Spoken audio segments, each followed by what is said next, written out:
جب پیارے نبی صلی اللہ علیہ وسلم نے یہ ارشاد فرمایا کہ انصر اخاک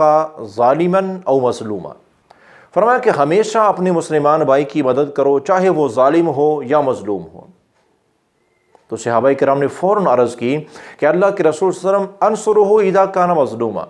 جب ہمارا کوئی بھائی مسلمان مظلوم ہو پھر تو سمجھ آتی ہے کہ ہم اس کی مدد کریں، اس کی مدد کرنی بھی چاہیے، اسے ظلم سے نجات دیں۔ لیکن افرأیت اذا کان ظالما کیف انصرہ،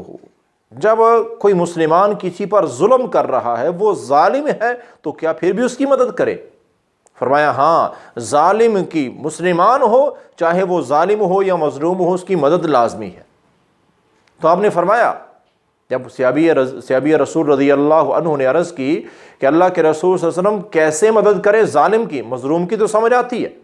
ظلم سے اسے چھڑائیں، لیکن ظالم کی کیسے مدد؟ فرمایا کہ اگر کوئی مسلمان ظالم ہے، ظلم کر رہا ہے، تو تمنعہ من الظلم فإن ذلک نصرہ، آپ نے فرمایا کہ ظالم کی مدد یہ ہے کہ اس کو ظلم کرنے سے روکو،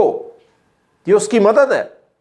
کیونکہ ظلم ایک ایسا گناہ ہے جو بندے کو سیدھا جہنم لے جاتا ہے۔ اب وہ ظلم کر رہا ہے، ظالم ہے مسلمان، اس کی مدد ہم نے کیا کرنی ہے کہ اس کو ظلم کرنے سے روکنا ہے، نہیں تو وہ ظلم کرتے ہوئے جہنم کے راستے پہ جا رہا ہے، ہم نے اس کو وہاں سے روک کے ظلم یعنی اس جہنم کے راستے سے ہٹا کر ہم نے اسے جنت کے راستے پہ چلانا ہے۔ تو یہ بہت بڑی مدد ہے مسلمان کی، اس لیے آپ نے فرمایا کہ مسلمان کی مدد کرتے رہا کرو، ظالم ہو یا مظلوم ہو۔ تو مظلوم کی مدد تو اس کے ظلم سے چھڑانا ہے، اور ظالم کی مدد اس کو ظلم کرنے سے روکنا ہے۔ اور مسلمان کے متعلق تو نبی کریم صلی اللہ علیہ وسلم کا فرمان ہے کہ فرمایا کہ صحیح معنوں میں مسلمان وہ شخص ہے، المسلم اخو المسلم، مسلمان تو آپس میں بھائی بھائی ہیں۔ اور آپ نے کیا فرمایا کہ لا یظلمہ، کوئی مسلمان کبھی کسی مسلمان پہ ظلم نہیں کرتا، جو ظلم کرتا ہے وہ مسلمان نہیں ہے۔ جو کسی پر ظلم کرے اور وہ کہے میں مسلمان ہوں، فرمایا نہیں،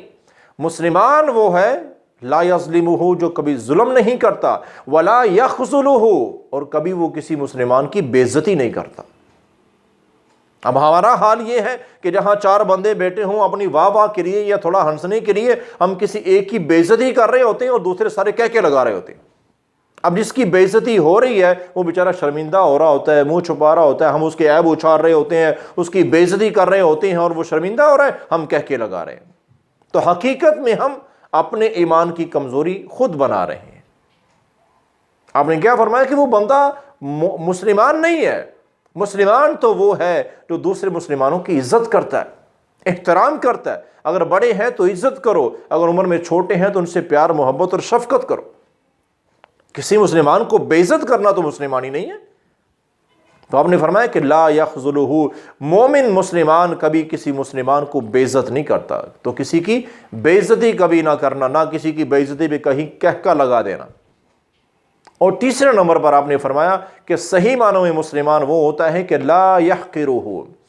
وہ بندہ جو خود کو مسلمان کہتا ہے وہ کسی دوسرے کو حقیر نہیں سمجھے گا، جو خود کو اعلیٰ اور دوسروں کو حقیر سمجھے وہ مسلمان ہی نہیں ہے۔ اور یہ صحیح مسلم میں نبی کریم صلی اللہ علیہ وسلم کا فرمان ہے، یہ حدیث پاک ہے کہ دوسروں پر ظلم کرنے والا،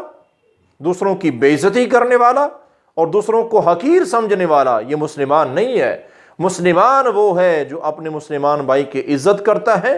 ان کو اپنے برابر سمجھتا ہے، اپنے سے بہتر سمجھتا ہے، بلکہ اپنے کہ اللہ تعالیٰ کا فرمان ہے کہ سارے لوگ میرے نزدیک برابر ہیں، ہاں جو گناہوں سے جتنا بچے گا، جتنا متقی بنے گا، اللہ کے ہاں مقام پائے گا۔ تو کسی کی بے عزتی کرنا، کسی پر ظلم کرنا، کسی کو حقیر سمجھنا، یہ اللہ تعالیٰ کے ہاں بالکل ناپسندیدہ عمل ہے۔ اللہ سے میں دعا کرتا ہوں کہ اللہ تعالیٰ ہمیں اس طرح کے تمام گناہوں سے محفوظ فرمائے۔